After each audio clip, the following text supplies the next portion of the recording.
در اوج تاریکی شب صدها افغان برای گرفتن پاسپورت به هدف بیرون شدن از افغانستان پشت در ریاست پاسپورت وزارت داخله در کابل صف کشیده و لحظه شماری می کنند. اینجا کوچه نزدیک به ریاست پاسپورت است. این هم افراد که شما میبینین در اینجا جمع شدن تا پاسپورت بگیرن و اکثرشان میگن که به کشورهای اروپایی میرن به خاطر ای که در کشورشان امنیت و زمینه کار وجود نداره. اکبر اکبری یکی از این افغان‌ها است که از ولایت بلخ به کابل آمده و می‌خواهد پس از گرفتن پاسپورت با خانم و 2 طفل خردسالش افغانستان را ترک کند و به یکی از کشورهای اروپایی پناه ببرد.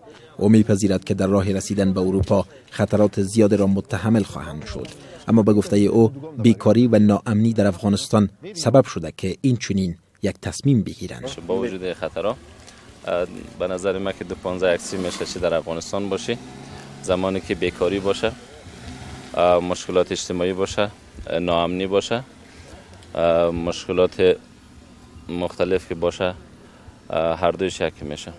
آقای اکبری کدام کیس یا دوسیه خاص در دست ندارد که سبب قبولیتش در کشورهای غربی شود، اما او به این دل خوش کرده که به دلیل فعالیت چندین ساله اش با نظامیان خارجی در افغانستان اقامت دائمی در یکی از کشورهای اروپایی را حاصل خواهد کرد.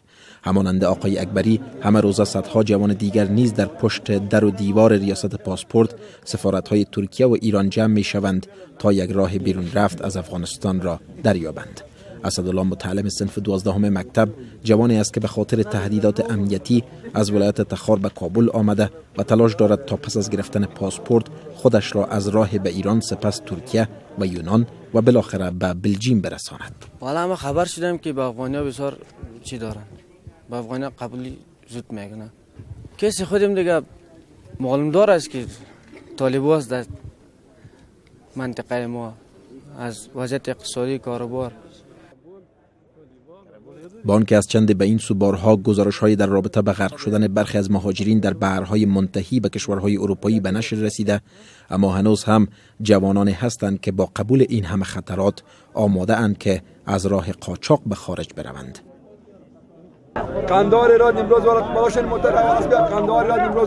عده قندهار در منطقه کمپانی کابل محلی است که همه روز صبح وقت صدها تن بدون داشتن اسناد با موترهای 303 مسافربری به ولایت نیمروز می روند و از آنجا به همکاری قاچاقبران وارد ایران می شوند و سپس می کوشند تا به کشورهای اروپایی بروند.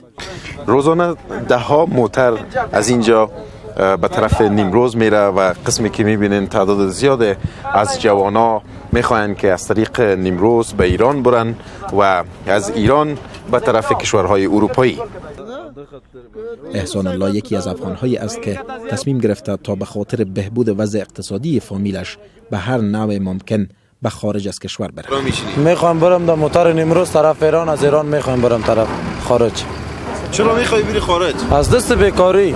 قاچاقبر گپ زدی؟ ما قاچاقبر نداریم، ما زیرا میخوایم در نیمروز که رسیدیم باز اونجا قاچاقبر است. خطرات راه خبر داری که مجبور هستیم دیگه، از دست مجبوری اگه سر ما برایش گپ نیست مانگم به مخانه خود دم اقتصاد خانه خود جور کنیم. همین به ما مهم است. نماینده های شرکت های ترانسپورتی در عده قندهار از افزایش بی سابقه مسافرین که به نیمروز به هدف رفتن به خارج می روند خبر می دهند.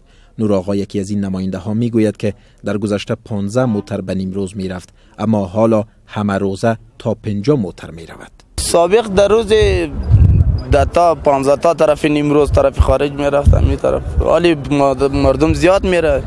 چند موتر میره؟ روزی 40-50 موتر طرف نیمروز و هرات و قندهار میره. در گفتگویی که با شمار از مسافرین این موترها داشتیم دریافتیم که اکثر آنان از خطرات راههای قاچاقی رسیدن به اروپا کم و بیش آگاهی داشتند، اما با آن هم آماده رفتن بودند. وزارت مهاجرین و عودت کنندگان افغانستان نگران افزایش موارد فرار جوانان افغان به خارج است. حفیظ احمد میاخیل مشاور مطبوعاتی این وزارت تایید میکند که در 8 ماه گذشته در میان 350,000 مهاجری که از بحیره مدیترانه عبور کردند بیش از 30,000 آن پناهجویان افغان بودند. بله، واقعا مهاجرت های غیر قانونی افزایش یافته. وزارت امور مهاجرین و عودت کنندگان در این مورد سخت نگران است و به خاطر که در این سفرهای غیر قانونی هیچ نوع تضمین به خاطر زنده ماندن او وجود ندارند. در این مورد وزارت سخت نگران است و از فامیل ها و جوان هایی که میخواهند به طور غیر قانونی به کشورهای اروپایی یا دیگر کشورها خود برسانند، از اونا میخواهند که از این کار جلوگیری کنند و در کشور خود بمانند. آقای میاخیل همچنان از کشورهای اروپایی خواست تا با مهاجرین افغان برخورد دوگانه نکرده و به حل مشکلشان از راههای قانونی اقدام کنند.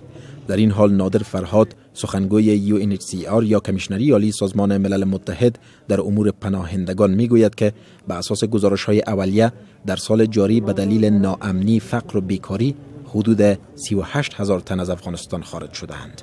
آقای فرهاد این وضعیت را نگران کننده خوانده و میگوید که پیشنهادات را به کشورهای جهان به هدف فراهم آوری حمایت‌های حقوقی بین المللی به پناهجویان افغان مطرح کرده. از طرف دیگه امی اساسنامه اداره UNHCR تاکیدش بیشتر این است که هرگاه شخصی به دلایل معجزه ترس داره، حق فرار باید داشته باشه، حق پناه جستن باید داشته باشه. در واقع ما مانعی رفتن مردم نمیتونیم شویم، به خاطر از اینکه هرگاه در میانش پناهجو باشه ما نقض حقوق پناهجویی میکنیم در استقامت. سخنگوی کمیشنری عالی سازمان ملل متحد در امور پناهندگان در افغانستان تاکید میکند که این اداره به هیچ وجه مسیر پرمخاطره مسافرت‌های غیر قانونی را قبول کرده نمیتواند و نیاز است تا برنامه‌های آگاهی‌دهی حکومت وحدت ملی در این خصوص بیشتر گردد. IOM یا سازمان بین المللی مهاجرت در افغانستان نهاد دیگری است که از نزدیک با مهاجرین افغان همکاری می کند. مسعود احمدی، آمر پروگرام عودت داوطلبانه و استقرار مجدد در این سازمان می گوید که میزان مهاجرت افغانها به خارج نسبت به گذشته 60% افزایش یافته است. آقای احمدی به این باور است که حق مهاجرت را هر کسی دارد، اما باید افغانها از خطرات راههای غیر قانونی مهاجرت به طور اساسی آگاه ساخته شوند. هستند شبکه‌های در داخل کشور و بیرون از کشور کنار مردم را تشویق میکنند، چون یک منبع بسیار خوب به درآمد برای اونها هستند. اینا به مو اندازه‌ای که IOM و یا دیگر ارگان‌ها به شمول دولت افغانستان در راستا کار میکنند و مردم را متوجه خطرات مهاجرت‌های غیر منظم میکنند، به مو اندازه کسایی هستند اگر به مو اندازه شاید کمتر نباشند که مردم را تشویق میکنند که تا به این مسیر حرکت کنند. آقای احمدی میگوید که به اساس یافته‌های آنان در سال جاری بیش از 2000 افغان در راه رسیدن به کشورهای اروپایی جانهایشان را از دست دادند. گفته می شود که در 6 ماه اول سال 2015 میلادی تنها 16000 افغان خود را به یونان رسانیدند. در این حال IOM یا سازمان بین المللی مهاجرت در افغانستان میگوید که در سال جاری حدود 700 تن از کشورهای اروپایی داوطلبانه وارد افغانستان شدند. برخلاف باور تعداد از جوانان افغان که گویا جرمنی به تعداد زیاد افغانها قبولیت می‌دهد، مارکوس پوتسل سفیر این کشور در کابل گفته است که کشورش کدام برنامه خاص برای مهاجرین افغان روی دست ندارد. ما کدام برنامه خاص برای افغان‌ها نداریم. با تمام مهاجرین یکسان برخورد می‌کنیم. اکثر مهاجرین از سوریه، عراق، سومالیا و دیگر کشورهای افریقایی می‌آیند. اما دقیقاً که افغانستان در گروپ بزرگ این مهاجرین قرار دارد. ما می‌بینیم که وضعیت در افغانستان بسیار خوب نیست، اما من تنها می‌توانم که از افغان‌ها بخواهم تا در کشورشان بمانند و خودشان آن را بسازند. چند قبل حامد کرزی رئیس جمهور قبلی افغانستان و محمد محقق معاون دوم ریاست اجراییه به خاطر فرار جوانان افغان از کشور ابراز نگرانی کردند. وزارت کار امور اجتماعی افغانستان نیز این مسئله را زیانبار به بخش‌های انکشافی، زراعت و معادن کشور خوانده و مایه نگرانی دانسته است. واصل نور محمد معین امور اجتماعی این وزارت تایید می‌کند که همکنون بیش از 4 میلیون فرد مستحق کار در کشور بیکار هستند، اما به گفته وی حکومت برنامه‌هایی را برای اشتغالزایی به جوانان افغان روی دست دارد. در مجموع وزارت کار امور اجتماعی و حکومت افغانستان به هیچ صورت طرفداری از این نیست که نیروی یا قوای بشری ما از وطن فرار بکنه. حکومت در تلاش است، فعلا وزارت کار امور اجتماعی در تلاش است در مجموع که زمینه‌های اشتغال را برای جوانان خود مساعد. آقای محمد میگوید که حکومت افغانستان با کشورهای عربستان سعودی، امارات متحده عربی و کشورهای خلیج درباره فراهم آوری فرصت‌های کاری به جوانان افغان گفتگو کرده است.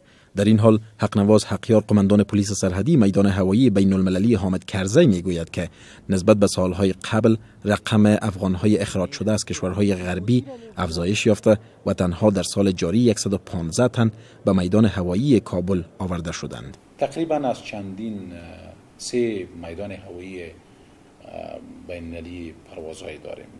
در مجموعی از این چون نشست تنها در کابل از مجموعی دیپورتی ها را به کابل انتقال میده، تقریبا در یک ماه از 1 تا 10 قضیه، از 10 تا 20 قضیه هم میرسه، ولی اعمار نسبت به قبل فعلا زیاد شده.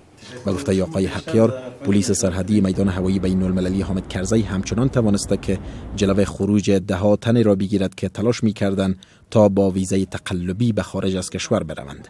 گرچه مسئله بحران مهاجرت که افغانها نیز به میان آورنده آن به حساب می آیند، نگرانی اکثر کشورهای جهان به خصوص اتحادیه اروپا را برانگیخته، اما تا اکنون طرح و برنامه حکومت افغانستان در زمینه جلوگیری از فرار جوانان به خارج روشن نشده است. تحلیلگران افغان میگویند در صورتی که هرچه زودتر حکومت با فراهم آوری زمینه کار و تامین امنیت از فرار نیروی کار افغانستان جلوگیری نکند، این کشور در آینده نزدیک به آسانی طعمه بیگانگان فرصت طلب خواهد شد.